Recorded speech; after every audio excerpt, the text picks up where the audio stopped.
Hi, everyone. Happy Wednesday. Today, Irene and I want to talk about COVID-related loans, PPP, and EIDLs. We kind of didn't have too many recent questions, but we still continue to kind of see that and answer questions for accounting, bookkeeping on these loans. So most of our clients have originally applied during the COVID in 2020 when everybody was so unsure about what's going to happen.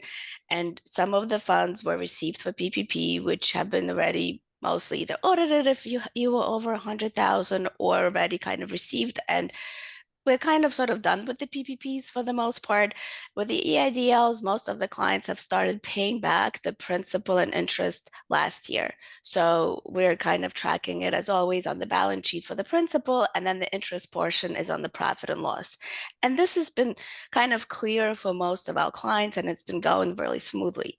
But some of the questions that are coming up recently is that with some of the news with the reversal of the collection of the loans, and we're kind of going back and forth, is it happening or not? So at the end of, or during rather 2022, the Biden administration has announced that they're not going to be collecting some of the COVID-19 loans, which are 100,000 or less. In total, it was about 62 billion of unpaid loans.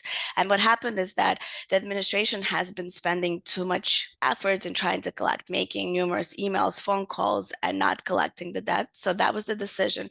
However, at the end of 2023, that decision has been reversed and it's sort of back on track. And there's a lot of confusion between, who's doing what, the SBA's Inspector General, the administration. So I kind of wanted to go back to Irene on this and see, what is the effect on the business owners with all this back and forth? Yeah, absolutely. So we've seen that our clients have taken, and again, just talking about the EIDL loans, and these were those emergency loans that were given during that COVID time. They've looked at this repayment with the back and forth between whether it's the SBA decision or the Biden administration decision. First, there's going to be a decision not to collect on them. Now there's been a reversal as of the end of last year that there will be collection on these. And that's because there was so much fraud found, or at least assumed that majority of the loans that were taken were fraud, because we don't know how much of this has actually been audited, how much of this is just assumed to be so based on how many companies are still in business and so on. But because of this back and forth, the effect is that business owners look at these loans and they place them really in terms of priority for payment really last, because if you have loans that are collateralized and you have loans that are for the payment and growth of the business, you also have certain expenses for the growth of the business, or if a business is even downsizing or potentially will be selling certain assets of the company, this probably is not top priority, because if the government didn't make it top priority, well, then why would the business owner make it top priority?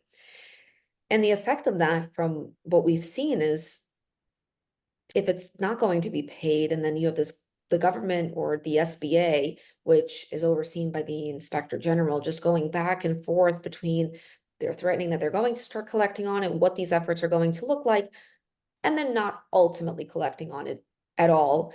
And the business owners now look at this loan as just, again, on the back burner. And the effect is this ripple effect down the economy, because we're talking about tens of billions of dollars. And again, it's presumed, we don't know the exact number. I don't think the government or even the Biden administration knows the exact number.